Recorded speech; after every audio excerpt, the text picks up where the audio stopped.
It's Wednesday, February 15. In the headlines, Prime Minister Andrew Holness gives a keynote speech at Jamaica's first ever Tourism Resilience Conference.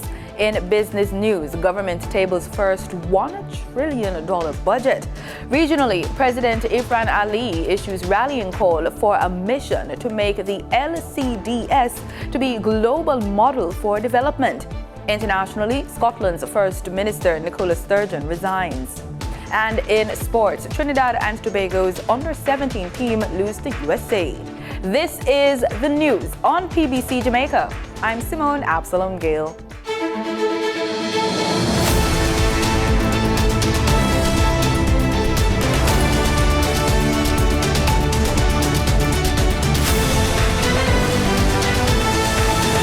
Prime Minister Andrew Holness will deliver the keynote address during the opening ceremony of the first ever Global Tourism Resilience Conference, which will be hosted by Jamaica from February 15 to February 17, 2023. The much anticipated conference is set to be held at the University of the West Indies Regional Headquarters, which will be attended by 200 local and international tourism stakeholders. Maya Chung reports. Attendees to today's historic conference include government ministers from several countries, policy advisors, academics, executives of several international organizations, and international business leaders, among other key stakeholders. The conference forms part of efforts by the Ministry of Tourism and its tourism partners, including the Global Tourism Resilience and Crisis Management Center, GTRCMC, to bolster resilience in global tourism. Day one of the hybrid conference will entail a Caribbean Tourism Investment Summit. Jamaica will also officially recognize the first ever Global Tourism Resilience Day during the conference on February 17. It is with great pleasure that I address this distinguished audience at the Global Tourism and Resilience Conference. I extend a warm Jamaican welcome to all participants from overseas, and I particularly welcome you to our capital, Kingston, the heartbeat of the Caribbean. Commendations are in order for Minister Edmund Bartlett on his great work and leadership, and I thank the Ministry of Tourism for Jamaica, the Global Tourism Resilience and Crisis Management Center, and the University of the West Indies for organizing this conference. The government of Jamaica is proud to endorse this crucial forum that will provide a platform for fruitful engagement among stakeholders, policymakers, industry leaders, innovators, scholars, researchers from all fields. Speaking on PBCJ Presents prior to the start of the conference, Minister Bartlett said, "The position that Jamaica ended up in really made a statement to the world of how important building capacity to respond to disruptions and crises of this nature. And the manner in which it was done, the speed with which it was done, and the level of recovery that we were able to achieve, all made the point to the world that yes, the discussions that we started about resilience was worthy. And we need to be able to forecast, to predict these disruptions. Now, the difficult one for us is seismic. Yeah. For the news on PBCJ, I am Maya Chung. Jamaica's parliamentary leaders, members of the judiciary, and the leaders of various sectors attended the ceremonial opening of Parliament on Tuesday. In his annual throne speech, Governor-General Sir Patrick Allen addressed those gathered on both sides of the House about the way forward for the nation. Maya Chung was there and filed this report. The global shocks of the past 3 years may have delayed us somewhat, but they have neither derailed our plans or kept us back. Among the many developmental topics covered, the Governor General spoke on the challenges of the pandemic, which he said emphasized the need to build resilience in Jamaica's public health system.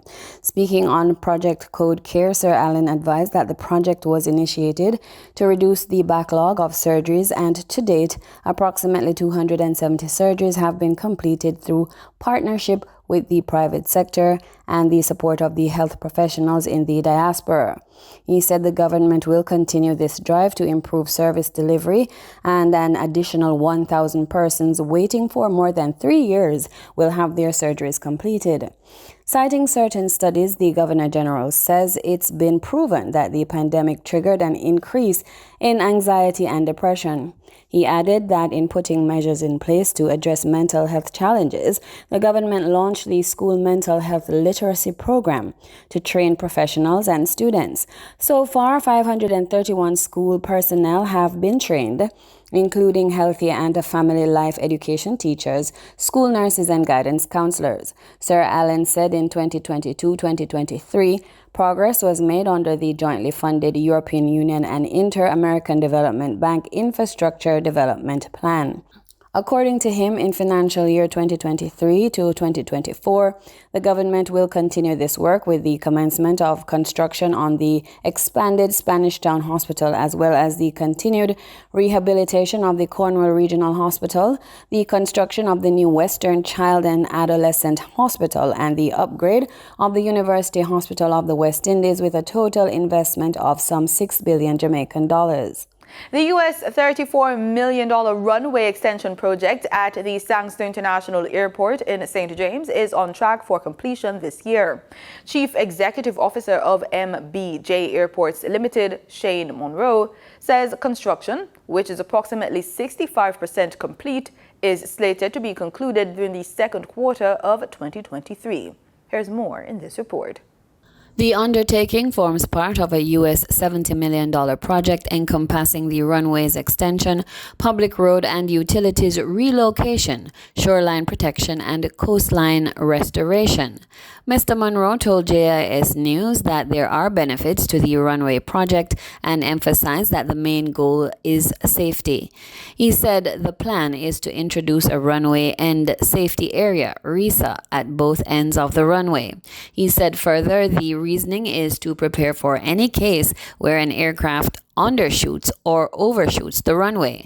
This will aid Jamaica to meet international standard compliance for such undertakings.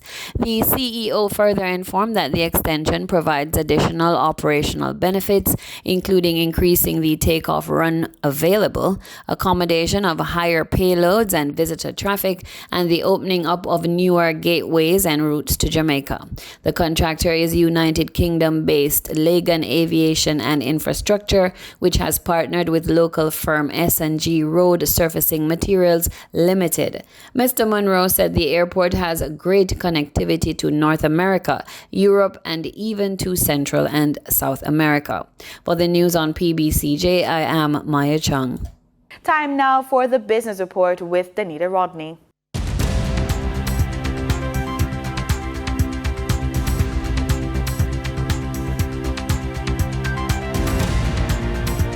Speaking during the House of Representatives on Tuesday, Minister of Finance and the Public Service Dr. Nigel Clark announced for the fiscal year 2023-2024, the government plans to spend a historic figure of $1 trillion. Building on the achievements of fiscal year 2022-2023, Madam Speaker, the government plans to spend $1 trillion in fiscal year 2023-2024. Historic.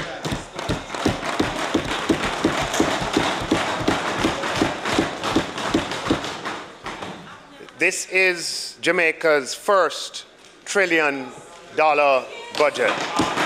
Dr. Clark goes on to further state what main areas the budget would cover for the new fiscal year. This amount, Madam Speaker, is allocated across the main expenditure categories as $665.7 billion, or 22.5% of GDP, to non-debt recurrent expenditure, $75.3 billion, or 2.5% of GDP, to capital expenditure, and $280.6 billion, or 9.5% of GDP, to debt service. The minister also says that allocations were made to implement the second year of the 3-year public sector compensation restructure. Now for your market updates. In foreign exchange trading for Tuesday, February 14, the US dollar sold for an average of $155.25. The Canadian dollar ended trading at $116.33. The pound sterling traded for $187.10, and the euro sold for $168.82. In GSE trading, the GSE index advanced by 1,590 points. The junior market index declined by 47 points. The combined market index advanced by 1,038 points, and the All Jamaican Composite Index advanced by 2,011 points. Overall market activity resulted from trading in 101 stocks, of which 44 advanced, 39 declined, and 18 traded firm. Stocks advanced for 138 Student Living Jamaica Limited, Caribbean Assurance Brokers Limited, and Caribbean Cement Company Limited. Stocks declined for Access Financial Services Limited, AMG Packaging and Paper Company Limited, and Barisa Investments Limited. Trading firm were Blue Power Group Limited, Caribbean Producers Jamaica Limited, and EPI 7.50% preference shares due 2024. The overall volume leaders, MFS Capital Partners Limited and Spur Tree Spices Jamaica Limited with over 3 million units, and Wigton Wind Farm Limited ordinary shares with over 1 million units. In regional stocks, in Trinidad and Tobago, Calypso Macro Index Fund was the only active security posting over 3,000 shares. On the Barbados Stock Exchange, Government of Barbados Bond Series B was the volume leader with over 12,000 shares. They were followed by Goddard Enterprises Limited with over 4,000 shares, and Cave Shepherd and Company Limited with 4,000 shares. In regional business out of Trinidad and Tobago, on Tuesday, the Digicel Foundation launched another innovation center at the Point-A-Pierre Special School. Mahalia Joseph Wharton reports. The Point-A-Pierre Special School was next on the list to have their Digicel Foundation Innovation Center launched. CEO of Digicel and Director of the foundation, Abraham Smith, said it's their hope that the space will open up a world of opportunities for both students and teachers. The corporate world has to support the creation of these opportunities and these nurturing environments. This is a space built on love and designed to create opportunity. Last year, to commemorate the 10-year anniversary, you saw that we launched this program as our flagship project because we ambitiously decided that we wanted to create 10 of these spaces around the country. Minister of Social Development and Family Services Donna Cox said digital transformation can propel persons with disabilities towards greater success. We would all agree that this launch of this innovative lab sits well with our government's thrust to have a digital society where access to information and government services is just one click away.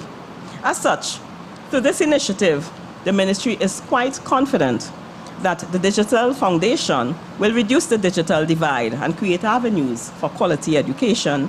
Each school will receive approximately 10 computers, virtual reality headsets, smart boards, smart TVs, printers and projectors. Other equipment will include assistive devices and accessories that will aid students with varying disabilities to better access the technology. Mahalia Joseph Wharton, TDT News. In market data for oil prices dropped for a second day on signs of ample U.S. supplies and expectations of further interest rate hikes. Brent crude futures fell 45 cents to $85.13 a barrel, and West Texas Intermediate crude slipped 49 cents to $78.57. And that was the business report on PBCJ. I'm Denida Rodney.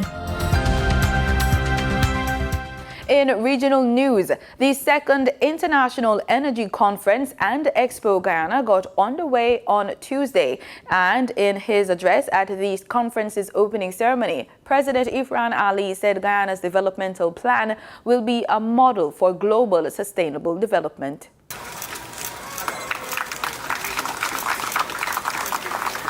Hundreds of delegates have gathered at the Marriott Hotel in Kingston, Georgetown for the second annual International Energy Conference and Expo. And while Guyana's oil and gas industry has taken center stage, the country's president, Dr. Irfan Ali, has made it clear that oil and gas is just one part of the country's plan for sustainable development. He addressed the opening ceremony on Tuesday and said that Guyana is using the Low Carbon Development Strategy, or LCDS, as a model for its development. And he believes that this LCDS can be a blueprint for global development. Guyana's position is to make the LCDS a global model for development, for sustainable development. The LCDS is no longer a Guyana document. We are embarking on a mission to make the LCDS a global model for sustainable development. Because we know what the LCDS is capable of. And whilst we have the fanciful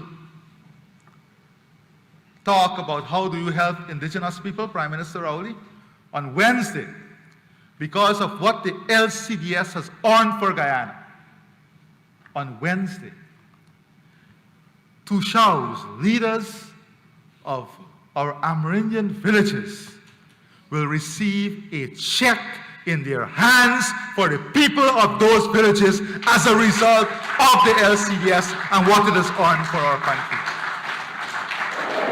As part of the LCDS, Guyana is getting payments to keep its forests intact.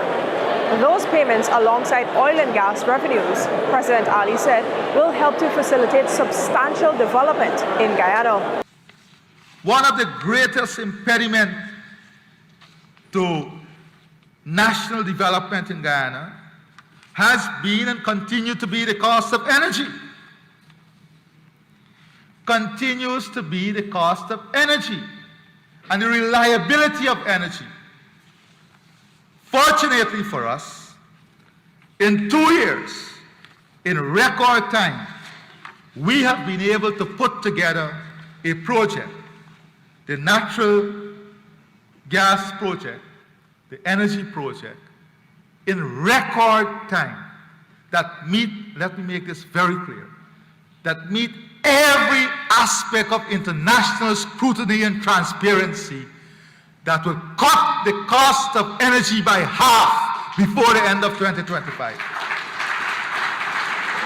While President Ali focused on Guyana's development, the conversation on climate change and its impact on Guyana and the wider Caribbean was not absent. He believes that with the LCDS, Guyana can continue to demonstrate environmental stewardship. Stability for Haiti is among the top priorities at the 44th CARICOM Heads of Government meeting this week. Christina Dragovich has the story. But earlier this evening, there was a press conference at the office of the Prime Minister where Prime Minister Philip Davis revealed that any solution to Haiti's political and economic instability must come from within the region with the support of other nations. That resources that are required to bring stability to Haiti is not within the remit of CARICOM at all, either singly or either collectively or individually. Hence, we need the support of other nations. United States Secretary of State John Kerry and Canadian Prime Minister Justin Trudeau will be special guests at this year's CARICOM meeting, something PM Davis says should help in finding solutions. What we in CARICOM have come to appreciate is that we do not have the resources to be able to deal with the Haiti problem ourselves, and we do need outside help. And that help is, we're looking to the north, Canada, and the United States to come to the fore to help. But he made it clear that any solution to the crisis in Haiti has to be a Haitian solution, not an American, Canadian, or CARICOM solution. CARICOM Secretary General Carla Natalie Barnett explains who will represent Haiti in those discussions. The representatives of Haiti at the official heads meeting would be the representatives of the government who are supposed to be here. There's an ongoing conversation that CARICOM is having about bringing all of the stakeholders together in Haiti, and I am expecting that matter will be further discussed among the heads when they meet. What we seek to have done is to stabilize the country sufficiently enough to allow for a free and fair elections, and the path and journey to that is where the challenge. Barbados is now deemed EU tax compliant after being removed from the European Union's State of Play document. The disclosure from Minister of Energy and Business, Senator Lisa Cummins, said the announcement follows substantial work by government officials and stakeholders from last November until now. Even over the Christmas holidays into the early part of the new year, we literally had to keep our heads down to ensure that Barbados avoided the measures that would have come along with an Annex 2 listing, which many would call, perhaps in a different type of language, a blacklisting. So what we were able to avoid, what does this mean for Barbados? It means that we have been able to avoid some of the additional due diligence measures and enhanced due diligence measures that would have resulted in Barbados being subjected to measures that were not in place in other jurisdictions that were structured differently than we are. His Excellency Dr. Miguel Diaz-Canel Bermudez is the first Cuban leader to visit Belize. This made his visit on Sunday a historic occasion. News 5's Paul Lopez reports. Special sitting of the National Assembly. He will be meeting with Cuban collaborators as well as Cuban citizens. His Excellency Dr. Miguel Diaz-Canel Bermudez, the first Secretary of the Cuban Communist Party and the President of the Republic of Cuba, touched down at the Philip Golson International Airport on Sunday for a historic visit to Belize. The President was accompanied by his wife, Her Excellency Dr. Liz Cuesta Paraza, and a host of other Cuban dignitaries, including the Republic's Minister of Foreign Affairs, Minister of Public Health, Vice Minister of Foreign Affairs, and the Cuban Ambassador to Belize. The official welcome. Yes, that is Ambassador Amalia Mai, CEO of Foreign Affairs, meeting the President and his wife. Dr. Miguel Diaz-Canel Bermudez and his wife, Dr. Liz Cuesta Peraza. We have the President there himself on the dais receiving the salute and the national anthem.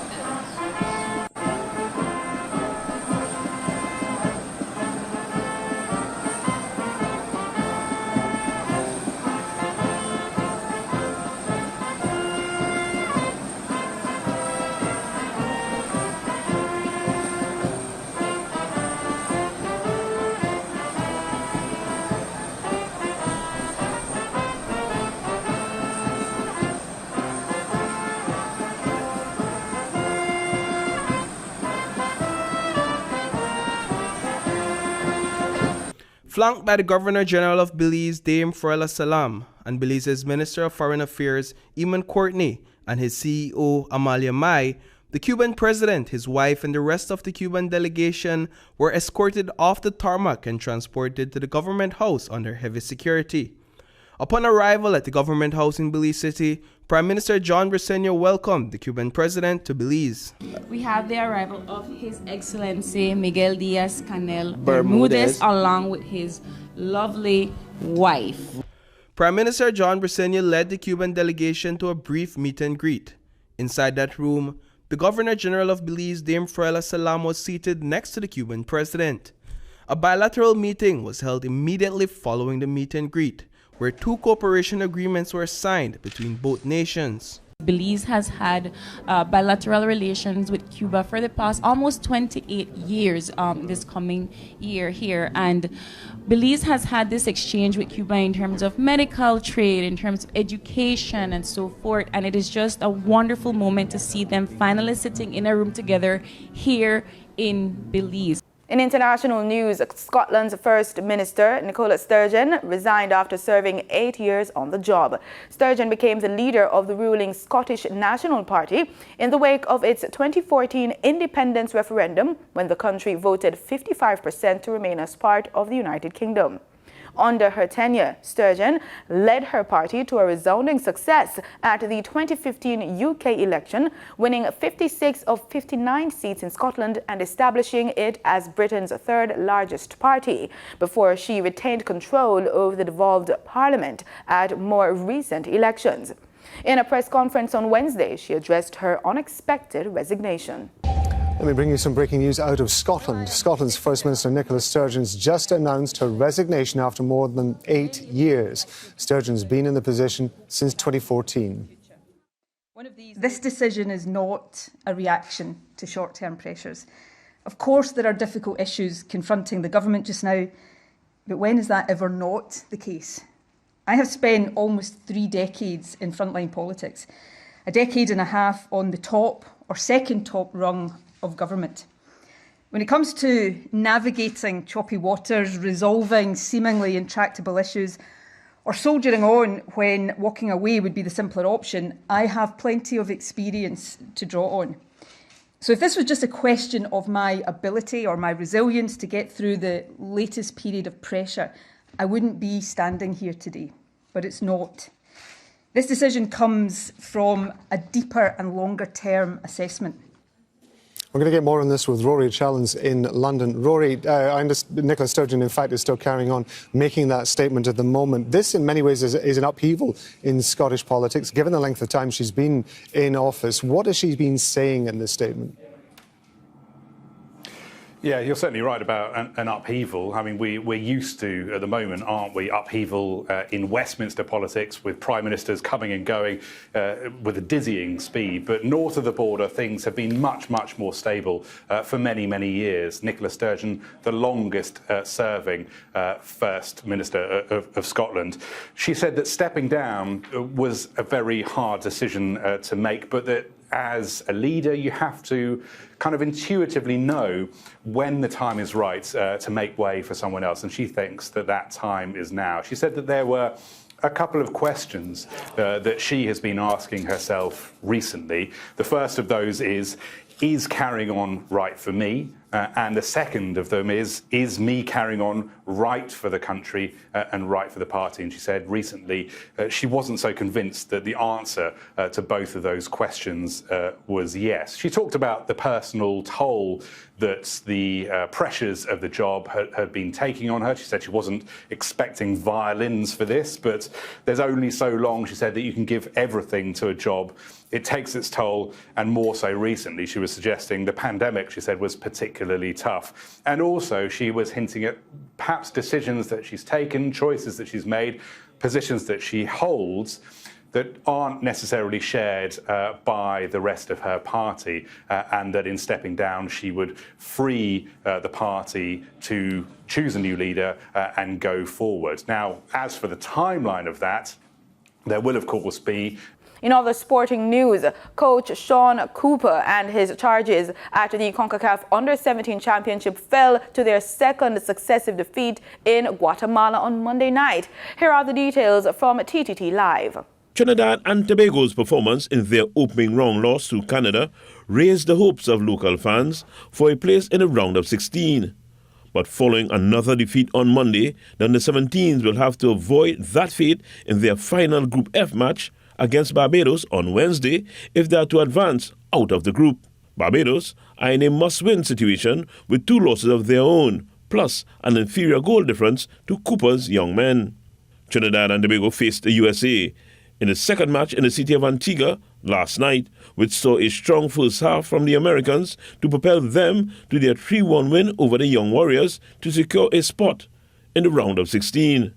Micah Burton opened the scoring in the 11th minute, followed by Paulo Rudisill 3 minutes later, and Taha Habrun in the 24th, which gave the U.S.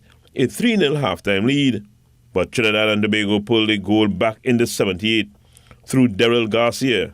In the end, though, the U.S. defense kept Captain Josiah Ochoa and his side at bay the rest of the way to collect the victory. In other matches, Canada also secured a place in the next round with a 2-0 win over Barbados.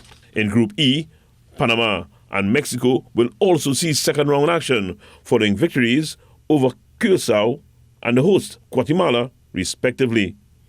Wayne Cunningham, TTT Sport.